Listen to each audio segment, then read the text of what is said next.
Ngayong araw ay samahan niyo ako sa M&M Wings and Food House sa San Miguel, Bulacan. Tara! Actually, dahil sa isang kaibigan ko to kasi yung kaibigan ko, may mga kadalisang supplier ng manok, and then ako, may natutunan akong mga recipe na magtimpla ng sauce. And then, siyempre, nagkwentuhan kami na isipan namin mag-put up ng business, and then maghati kami. Kaysa tumambay kami ng habang buhay, siyempre kailangan gumawa ng paraan at gumawa ng diskarte. Kaya siya M&M Wings, Michael and Manny. So, nag-put up kami ng food cart. Kaso nga lang, bigla siyang bumitaw. Kaya sinolo ko na lang ngayon. Kaya tinuloy ko pa rin yung M&M dahil sa doon na kami nakilala. Mahalaga sa akin ng M&M kasi yan ang hilig ko. Food industry. Yung number one dyan, yung quality. Quality, and then siyempre, hindi lang basta yung dapat masarap lang ang pagkain mo, dapat mabait ka sa customer, pakisamahan mo sila. Kaya yung mga empleyado ko sinasabi sa kanila na kausapin nyo sila, mangingi ng concern, ano yung mga concern natin sa pagkain, at least meron improvement tayong pwedeng gawin. Halimbawa, kung may magsasabi siya, ay, gano'n, matabang.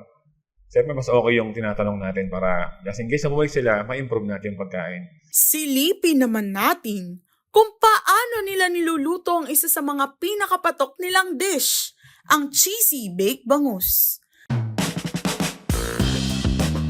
Alam nyo ba na pwedeng nyong magawa ang dish na ito sa inyong mga bahay? Ang main purpose namin para magaya ng mga nasa bahay, kung walang oven, pwede siya dito. O diba? Napakadali lang. Siyempre, hindi ko pinalagpas ang pagkakataong tikman ang iba't ibang putahe na inilatag sa aking harapan. Una na sa listahan ang kanilang kare-kare na good for sharing na sa halagang 280 pesos lang. At syempre, only wings na talaga namang binabalik-balikan sa halagang 349 pesos lang. Ang gourmet veggies na hindi pa nilalabas sa publiko pero talaga namang babalik-balikan.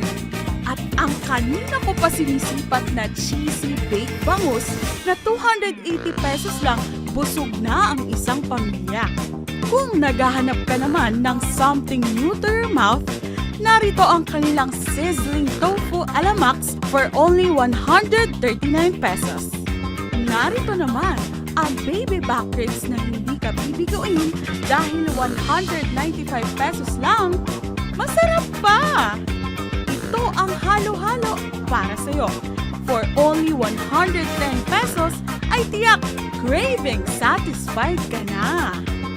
Talaga namang na-enjoy ko ang food trip na ito sa M&M's. Kaya naman sa mga karifudnika natin na naghahanap ng mura na at masarap pa, dumayo na rito sa Norberto Street, San Miguel, Bulacan.